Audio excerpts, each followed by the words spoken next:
तो हमने ऐसे, लेकिन उसमें हमने इनके ऑनेस्टली हमारे फतेहान फतेह अभी तो हमने 2 मिसाइल फायर किए थे और वो भी बिल्कुल कम रेंज वाले। इंडिया की एक एक इंच एरिया जो है ना वो हमारी मिसाइल रेंज में है, कोई भी एरिया हो। और वो हमने उनके ब्रह्मोस मिसाइल उड़ा की साइट उड़ा दी, S-400 की साइट उड़ा दी। फिर उसके बाद हमने इनके उड़ी में इनका एम्यूनिशन डंप है जो पूरा कश्मीर को सपोर्ट करता है वो उड़ा दिया।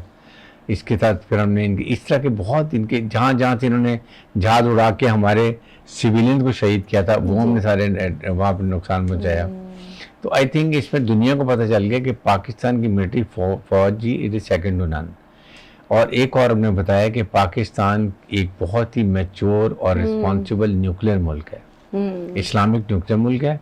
और साथ हमारी फौज बहुत प्रोफेशनल और बैटल हार्डेंड है और ये हमने करके दिखाया। और दुनिया हैरान थी कि इतनी बड़ी इंडियन फौज को